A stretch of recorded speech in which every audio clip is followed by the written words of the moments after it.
Next up, we've got Dr. Adriana Vargas going to give us an update on NCAT. All right, good morning, everyone. I will give you a quick update on what we're doing with our NCAT main road study.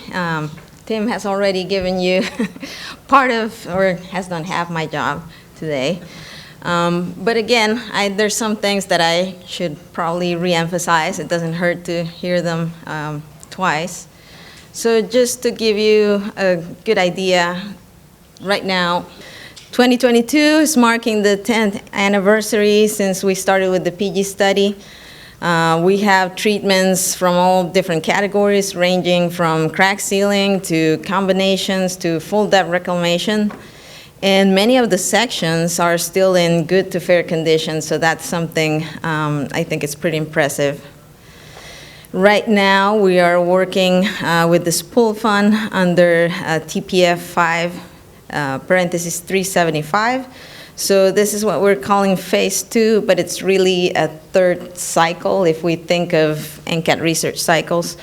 And as Tim mentioned before, we started with 8 sponsors, and now the study has grown, and we have 20 plus different organizations that have been contributing.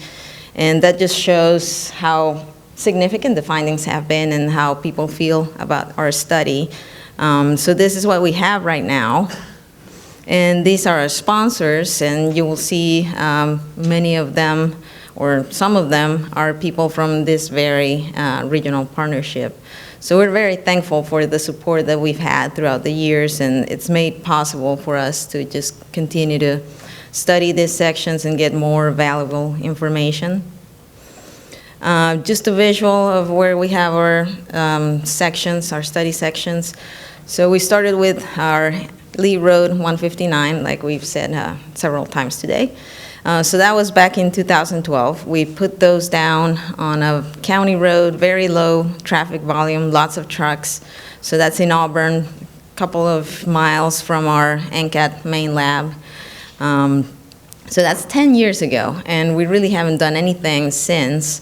Most of the sections are looking pretty good. So that just gave people the feeling that this was promising. We should be doing more.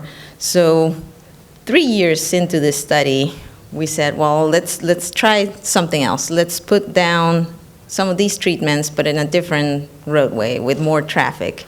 So in 2015, we just took same treatments, even added some more, did a little bit more combinations, and we put them down on a heavier traffic road, so a U.S. state road, US 280, also in Alabama. So now we had low traffic, high traffic, and we're studying all of these treatments and seeing how they perform in the field. And everything's looking good, and now we're getting more interest throughout the country, but there's some states up in the north that feel like, well, this is great, but the conditions aren't really the same as what you have down in Alabama. So we partnered with Minroad, and we were able to take basically the same treatments and construct just a replicate of what we had in Alabama and put it in Minnesota, where everything is, well, very, very different in terms of weather. So in 2016, we also had a low traffic road, CASA 8, and then a higher traffic road, so US 169, and we put the same types of treatments in there, and we've been monitoring those throughout the years. The one piece of the puzzle that was missing is in 2019, we did coal recycle sections in 70th Street. That's also in Minnesota. We had done some coal recycling in Alabama, but we hadn't had the chance to complete that for the northern climate. So we finally did that in 2019 and just completed everything that we wanted to study. So we've been looking at these sections, we've been keeping track of them, getting all the performance data, analysis, all of that, for, depending on where we are, anywhere between 10 or 3 years of them being in the field. So a quick timeline, again, 2012, first treatments go down in Lee Road 159. Then 2015, we form our partnership with Minnesota, and we also put sections down in US 280. 2016, we constructed the northern treatments, CASA 8, US 169. 2019, we did our coal recycling in the cold climate.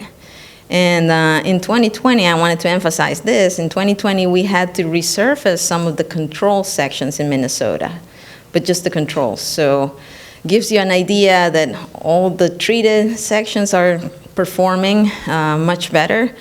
And if we hadn't done anything, that's when we can expect to be doing something else in terms of treatments.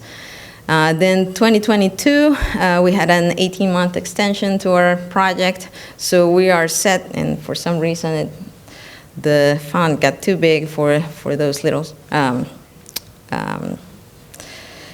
text boxes there. But anyway, so 2024 is our finish line. So we will have our report, as Tim mentioned, getting all the findings ready in there.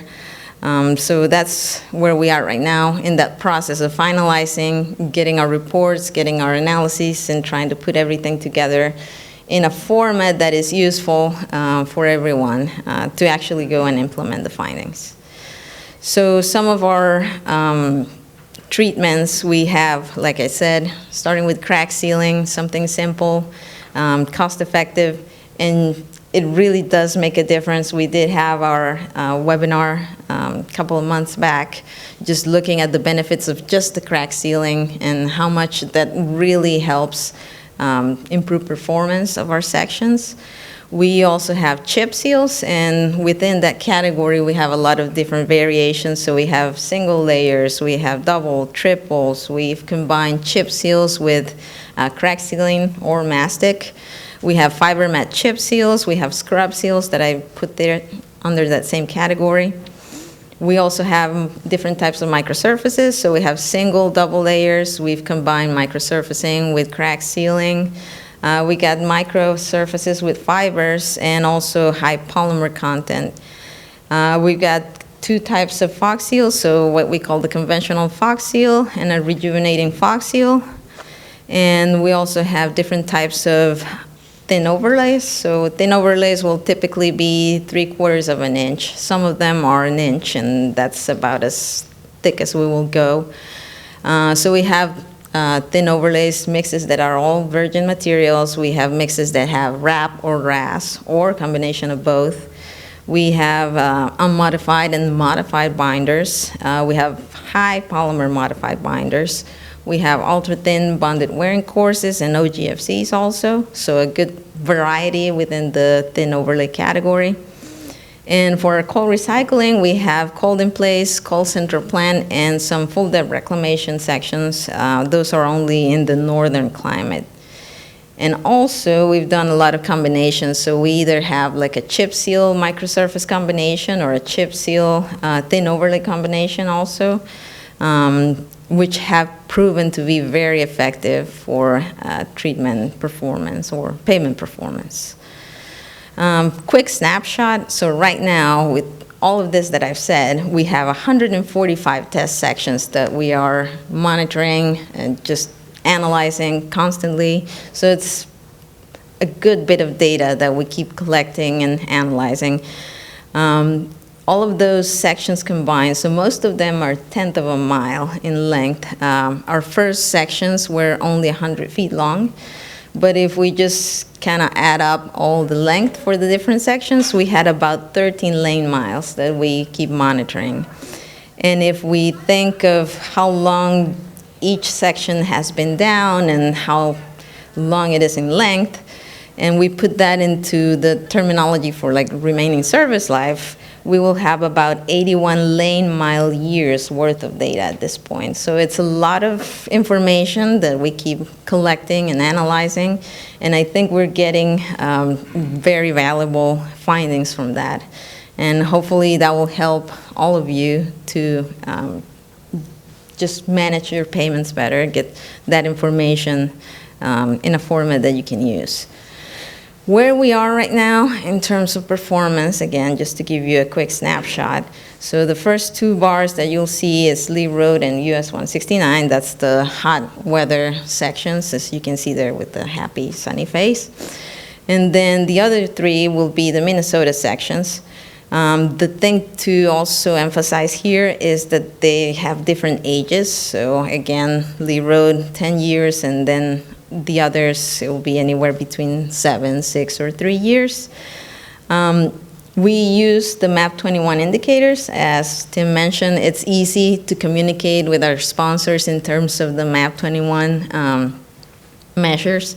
So we look at cracking, rutting, IRI, and we just say whether the section is good, fair, or poor based on those. So what I'm showing here is cracking performance. So if we have less than 5% cracking, that will be a good condition. If we have anywhere between 5 and 20 is fair, and then more than 20 will be poor cracking performance or poor cracking condition.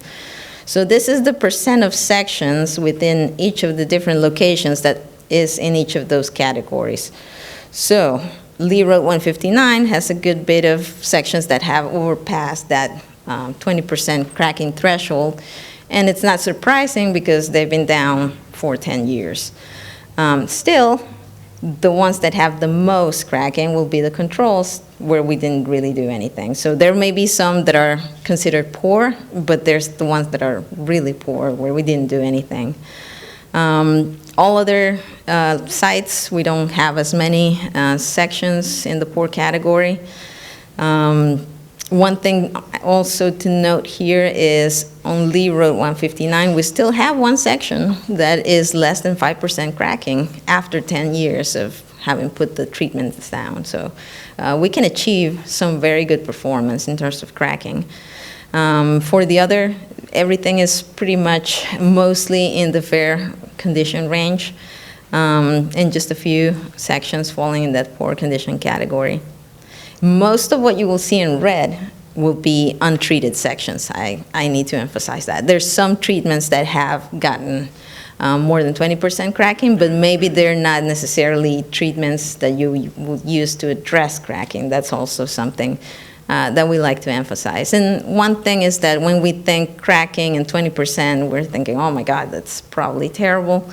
But really, this is what we're seeing in most of the locations. So for our southern sections, it's mostly cracking along the wheel paths, fatigue cracking, mostly low severity.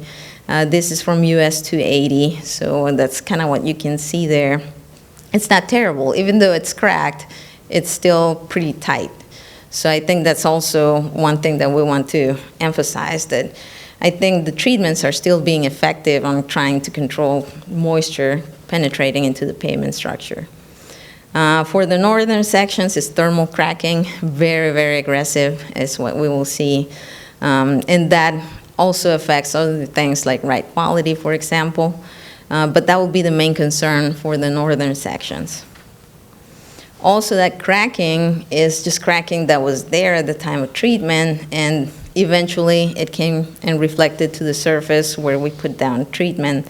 And it's happened no matter what the treatment was. So, for example, in this case, what we see here is, again, from US 280. We have a cape seal and a chip seal, and those cracks have reflected eventually in the surface. And then for our northern sections, cracking that was, for example, there in the shoulder, already found its way, again, through the new surfaced pavement structure. So it's not the new treatments that have cracked, it's the old pavement, again, cracks coming back through the new surface. For rutting performance, we don't really have any issues with rutting, or didn't have them to begin with, so that's how we've managed to keep the sections still mostly in the good category. So anything green will be less than 5 millimeters of rutting. And then the yellow, the fair condition category, will be somewhere between 5 and 10 millimeters. So not a lot of rutting in the north, a little bit more in the south. But again, nothing too alarming. And it's barely something that you can see. This is the best picture I could find where you can kind of see a little bit of a shade there in the wheel path, but it's not really a concern right now. For roughness, this again will make a big difference between north and south. So we do have some sections that are in the poor category. I think it's just one of them on Lee Road 159. And I think that has more to do with the shorter length of the section. So we only have 100 feet, and rutting numbers are always kind of running high for some of our sections. But if we look at the trends over time, they're pretty flat. So that's kind of what we want to see. We don't want to see any sudden roughness increases as time goes by. So our sections on US 280, mostly in the good category, that will be less than 95 inches per mile. Then the yellow will be 95 to 170 inches per mile. And where we do see a lot of roughness issues is in CASA 8. We have very, very aggressive thermal cracks. Equipment just bounces like crazy when they're riding on that road. If any of you have had the chance to be there, you'll know what I'm talking about. The other northern sections, a little rougher, but not as much as what we see there. And this will give you an idea. These are the kinds of cracks that we can see on CASA 8. It's wide, it's just different elevations, is like a little step in there. So equipment riding on that will definitely pick up a lot of roughness. Now, going forward, as we've mentioned a couple of times already, this pool fund has been extended to December 2023. We'll have all our reports and everything by 2024. And this time between now and then, we really want to emphasize implementation and how we can take all these findings and help agencies just make good use of them. So we've planned the bi-monthly online meetings. So we've been discussing each treatment category more in depth, going from construction through performance, through what does this mean in terms of life extension and condition improvement. We could just talk all day when we talk about the PG studies. We're like, well, we'll set 2 hours every other month to just go over a particular type of treatment and do it more in depth. We're also trying to develop more tools to share the results and make it easier for people to access our findings. You can find them on our website. So again, it's ncat.us. And we have, I'll show you in the next slide, a little snapshot of what I'm talking about. But beyond 2023, once this pool fund is over, we're starting now to think about the future. And I think Jason Dietz will probably mention this later, but there's a new pool fund and a new solicitation that is out there. This is for improving the quality of preventive maintenance, construction, and data collection practices. So this is thinking the future. This still takes into account some of our test sections and goes beyond that even more. So if you get a chance, check it out. We're in the process of trying to get some people on board. Now for our online tool, so if you go to ncat.us and you navigate through payment preservation and observe performance, you will find something like this where there's different kinds of menus right there on the left-hand side. You can choose the treatment that you're interested in, and you can choose a condition category, like a pre-treatment condition category, and it will tell you what the performance of the section is based on those parameters. This is only for Lee Road 159 right now, but we're in the process of developing this for all other locations. So prior to this, what we were doing was creating 1 million PDF files that people had to click through and navigate and try to find the information. This makes it more interactive, easier to find, and easier to navigate. So you'll get pictures, you'll get projected performance with the cracking curves right there. It gives you those dashboard type indicators so you can see where we are in terms of cracking, rutting, IRI, the overall condition of the pavement. So this is for you to see what the performance is on our different sections. So just to summarize here, treatments continue to be effective. If we're thinking that the poor condition is the threshold, then we still have many sections that are not even close to that threshold yet, which is good, is what we want to see. The benefit is evident, and we can quantify it using a relevant parameter. So we've done a lot of work in terms of cracking performance, for example, and in a few minutes I'm going to give another presentation about roughness performance. But the methodology continues to be the same, and we see very promising results, and like Tim mentioned again, better results than what we were thinking we could expect based on survey data and more empirical information that you can find out there. So hopefully this will help people have a better understanding of treatment performance under different conditions, and we can just help manage payments better and more cost effectively. So with that, thank you. The preceding was produced by the National Center for Pavement Preservation. More information can be found on the web at pavementpreservation.org. Additional support provided by Michigan State University.